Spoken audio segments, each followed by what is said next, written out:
There's patterns of behavior that go along with your ascendancy. And the reason a lot of them had this stuff go all around the world and everybody had, you read the ancient African empires, the Chinese, everybody. It's been all over the world, right? Leadership or responsibility. Same thing with boss man and the same thing now.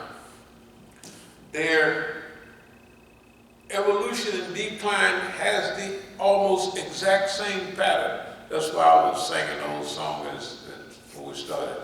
Go down, Moses, way down in Egypt land.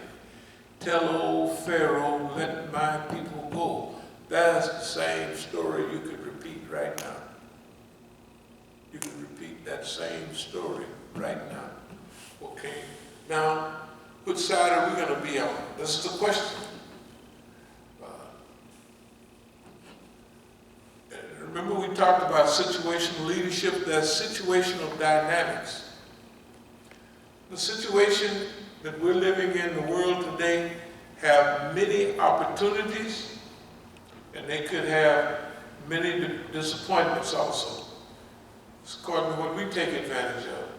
So we would say we want to take, what we're trying to do is take care of all the situational advantages, because if we don't, someone is going to step in, fill the void, and it could cause astronomical amounts of trouble. Why are we so psychologically and spiritually involved in this new world dispensation being done with the less amount of killing and destruction as possible?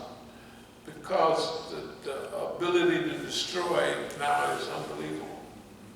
And if we have a global revolution, the good guys, which is us, are going to kill a lot of the bad guys, they're going to kill a lot of us, and it'll take 200-300 years for the smoke to clear, or for it to be any possibility of camaraderie. And if we do it right, we might be able to ease this world into a global transition with as little disturbance as possible. Because the price, man, the price that the life we're living right now, imagine the surveillance possibilities, the facial identity, all of this stuff going on now. We have to have a free type environment, or we have to have a total lockdown.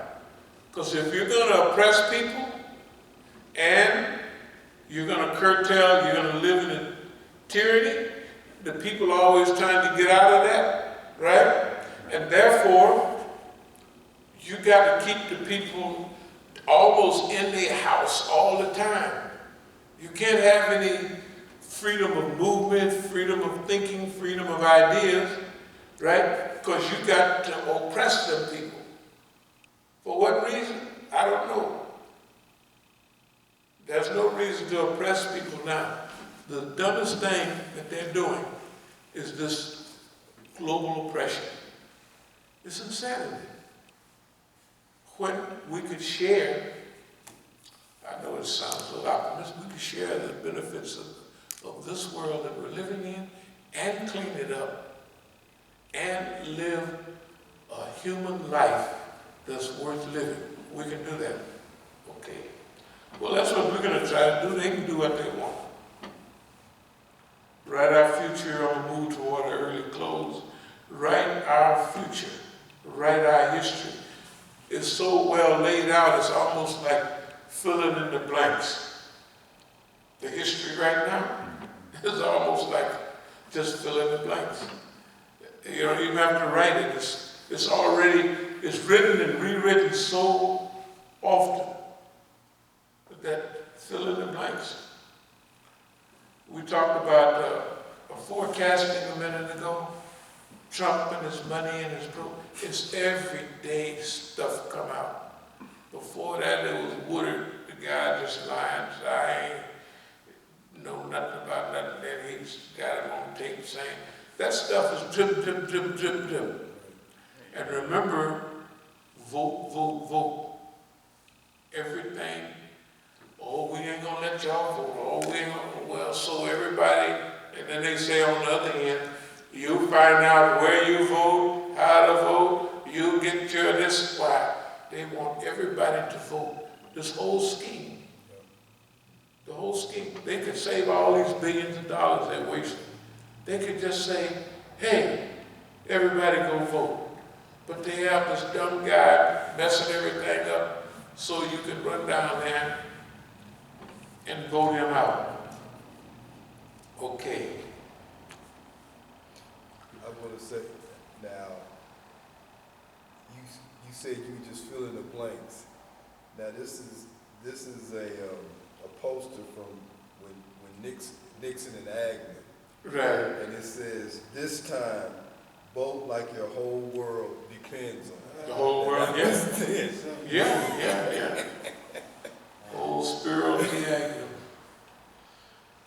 One of the last things I want to mention is sanction. Like technically, we would be classified as sanction. Not only just what everybody see, but I'm talking about, I used to get SSI. You can't have it. Right? And in fact, they sent me something, said I owed about some money. This is regular SSI. If I pass it to somebody to fix it, they said, oh, I thought this was your social security number.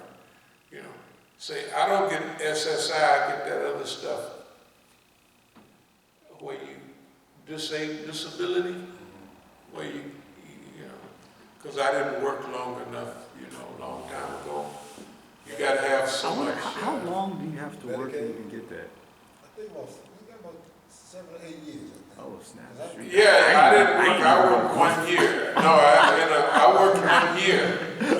I worked from 1965 to 1966. I was in something over here, you know, where you got to fill in some stuff. You know. Yeah, and I said, they said, when was your last job? I said, 1966. 1966? I said, yes, ma'am. I had a job. 1965, 1966. 1966? I said, yes, ma'am. 1966. 1966. 1966. But anyway.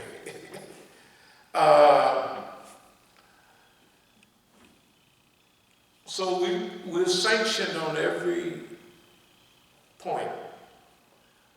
But remember, we're inside the U.S., we're not outside like Iran and Venezuela. But remember, Allah took care of us all of this time.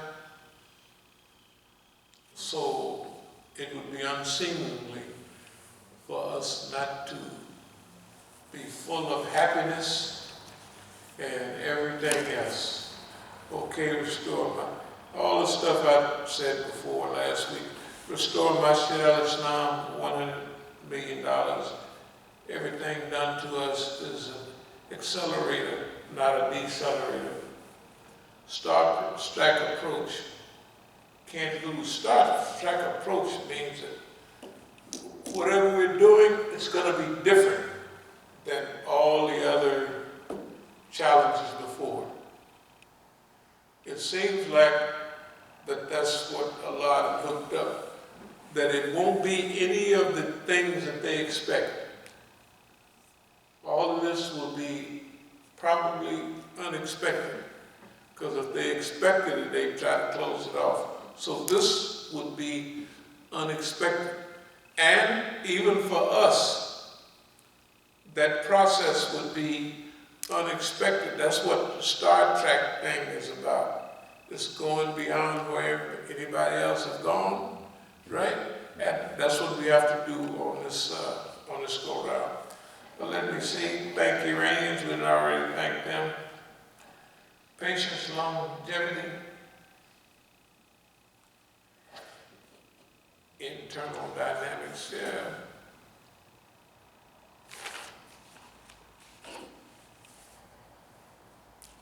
Well, Boss Man is finished, that's all the thing. I'd just like to say that this thing about taking a chance in life or taking a risk, it's not really a risk.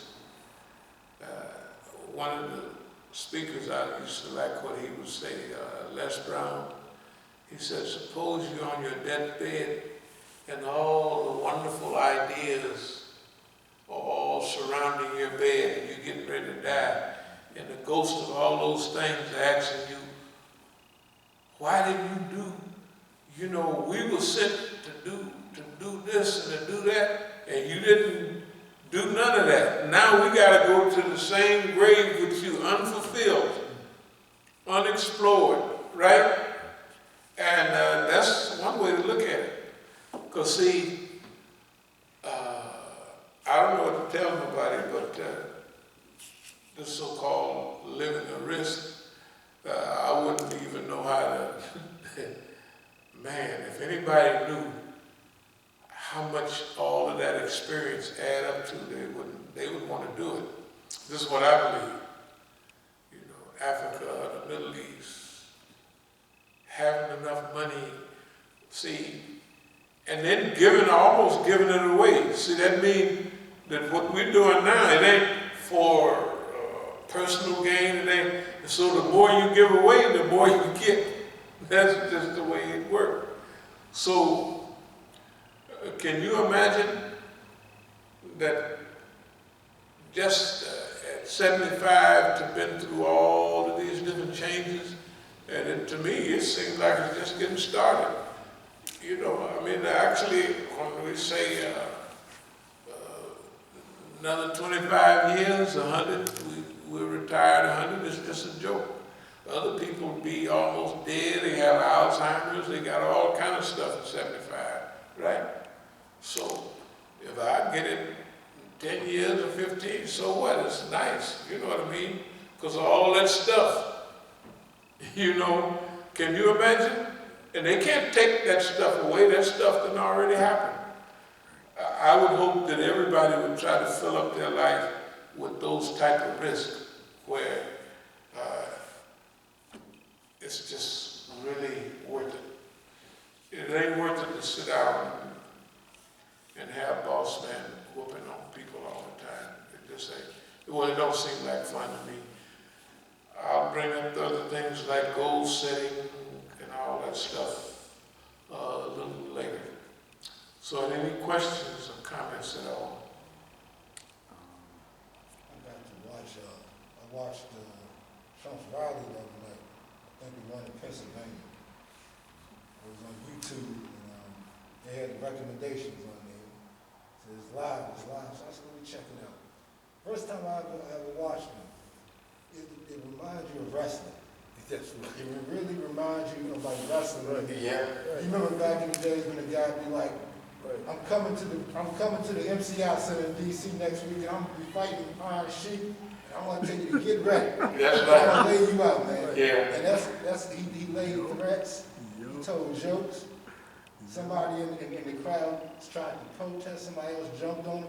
Right. He think the one that beat the person up. He gave the police a shout out. That's, It was complete. It was entertaining. that's exactly what it is. That's exactly what it is. It's wrestling. That's 100%. It's wrestling. It describes it better than like it's football or baseball. No, it's American wrestling. That's You know, and they get up and stand on the thing and fly all out and thing, and it's they choreographing it better all the time, and they fold the chairs up and then hit you with the chair. You know what I mean, and all that. It's that's what they deserve, though. Now, the thing is, do we want to go for that? You see what they people go ahead. And then another thing, you just mentioned that. Now I'm thinking about another. Today on YouTube, I got to watch Barbara Dick Gregory, and one of his last ones in 2016. This is a very good one to watch. Among other things, I never knew this before. He said Hillary Clinton is dead, but I won't stop at that. One he said about Trump's father, it really got me thinking, and this is true. He said if Trump got his money from his father, why come ain't no special or no extensive history of his father's, financial prowess ever been laid out? We know, all we know is his father owned some apartment buildings in Sea Pleasant and around the place. But how did his father get all the Manhattan real estate? That's apartment complexes is different from Manhattan. So they're like, where did his money come from? And we know I know what Dick Gregory was insinuating where he got the money from. And it goes to show he don't got no money. And his father didn't have no money neither. And he's like, if his father was so rich, where is the history about his father? Why didn't he just pop up and put his name in hotels and all this other kind of stuff, buying the football team, And I was like, wow, this explains why he don't got no money. Well, Don don't have no money. His father did have understanding of money. It's like Joe Kennedy. You don't find a whole lot of stuff. This guy was a rum runner doing his Irish whiskey. The Kennedys from, anyway, Don is a stumble bum. His daddy just liked him. He was his favorite. But he don't have no sense. His whole family got up more sense than he do. He's just arrogant. How could he this guy blows any kind of money. The white folks just said he owes $300 or $400 million, right? Yep. And that's little money compared to what this guy, he squanders everything he get hold to. And the Trump Towers, he don't own none of them.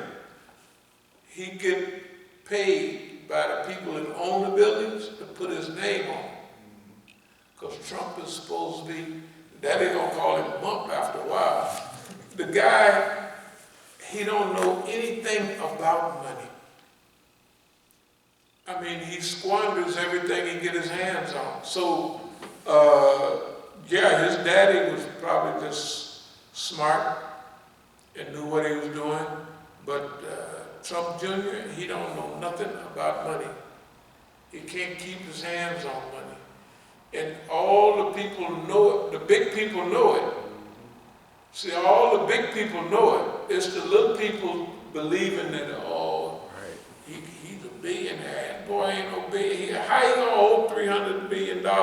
And for what he's supposed to have, that ain't nothing.